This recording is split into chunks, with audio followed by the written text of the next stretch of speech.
There's 5 bidders. The bidding started at $800,000, then 820, 840, 860, 880, 900, 910, 920, 925, 930, 935, 940, and it stops.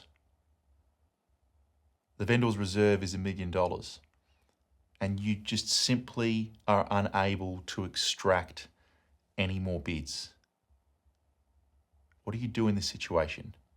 Do you pause the auction immediately so you and the selling agent can run inside and consult the owners and get an adjustment in the reserve price? No, you don't. Does the selling agent run inside and consult the owners while you're still performing, giving them an update on what's transpired with the bidding? Does the selling agent go for an adjustment reserve if necessary? Run back out to the highest bidder, let them know they need to be at a higher price.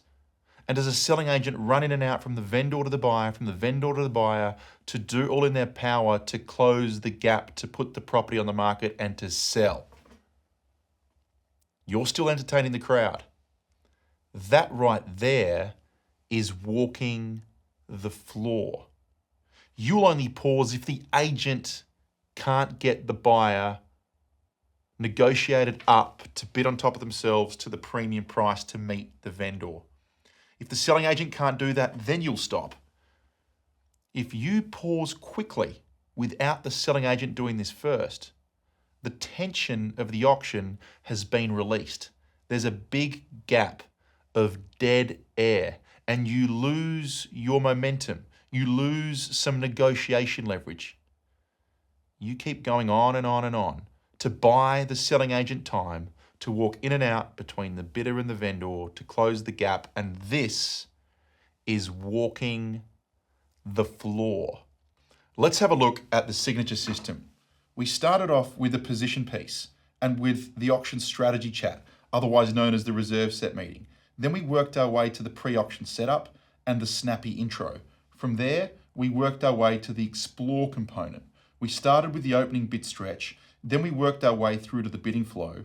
Now here we are, the auction has stopped below the vendor's reserve price, and now it's time for walking the floor.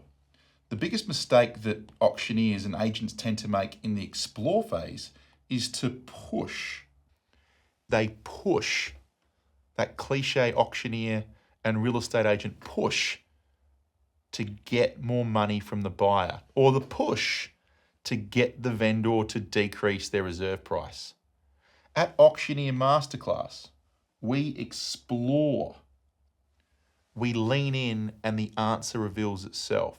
We explore the options with the buyer. We explore the options with the vendors, and we get them to make a decision for themselves. Because if people feel as though they're making their own decisions, because they are, they're more than likely going to be receptive to coming to the party, to making adjustments where required to get the deal done for the best price for the seller, because that's our primary objective. Let's turn the page to number 2. Let's set the scene. I really want to get you in the zone before I reveal the content. In this moment in time, there are one or multiple bidders at the auction. You may walk the floor with a one-bidder auction. You may walk the floor with a multi-bidder auction when the bidding stops below the owner's reserve. The bidding has stopped. The momentum has stopped. You're unable to extract another bid publicly, so it's time to get to work behind the scenes. It's below the reserve price, and you feel as though the vendor needs to adjust their reserve due south for them to take the premium now in risk of taking less later. Or the bidder needs to come up, but the vendor should stay where they are. Or the vendor and the bidder need to meet in the middle. You've got a few options. You could A, place a vendor bid.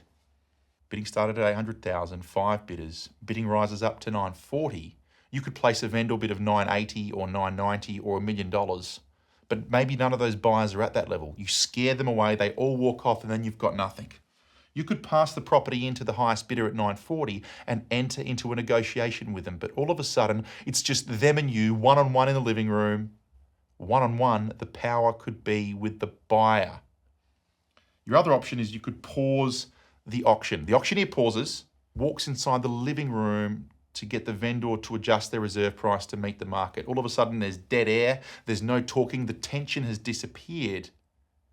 And with less tension, you lose some of your negotiation leverage. Or you walk the floor. Oh, by the way, remember this. As the auctioneer, you are the leader. You are the face of the auction. It's your job to ensure that you and your clients are working in synchronicity with each other to make this come to life. And if you don't have that system in place, the problem is this. You and your selling agent give in too quickly, succumb to the 940, do all in your power to get the vendor to meet that 940, and you sell for 940. You kill the energy of the auction if you pause too quickly. You risk underselling the home by not walking the floor, and you risk underwhelming future sellers by not pushing, poking, and prodding to get that buyer up. Now, the great opportunity for you here when utilizing walking the floor, I can guarantee you this, you're going to have more fun. If you don't do this yet, or if you do this and you'd like to do it better, you are going to have more fun. It's a bonding experience with you and your team and your vendor. There are so many moving parts and it feels like magic when it comes to life. The other opportunity is this. You sell for more money, and that's our primary objective, to ensure the vendor gets the best possible result. The other opportunity, you look like a hero and you put on a great show, this theatrical performance with multiple actors working in synchronicity with each other, bringing the best price to life in a manner that the future sellers in the crowd have not seen before. Now let's put it into perspective. Here we've got a diagram. There's the vendor standing inside the property. There's the auctioneer standing outside. There's the selling agent standing over here. And all of these here are the bidders. The auction started at 800,000, then 820, 40, 60, 80, 900, 910, 920, 925, 30, 35, and 40. And you just cannot extract any more bids. Walking the floor, to put it simply, is this. You continue public speaking and entertaining the bidders and the neighbors. In the meantime, the selling agent runs inside to consult the vendor. The selling agent then runs outside to consult the highest bidder, then back inside again to consult the vendor, then back outside again to chat to that highest bidder. What are they doing each one of those visits? Chatting to the vendor about the potential of adjusting their reserve, talking to the buyer to try to get them to bid higher. There's two moments in time where this can take place.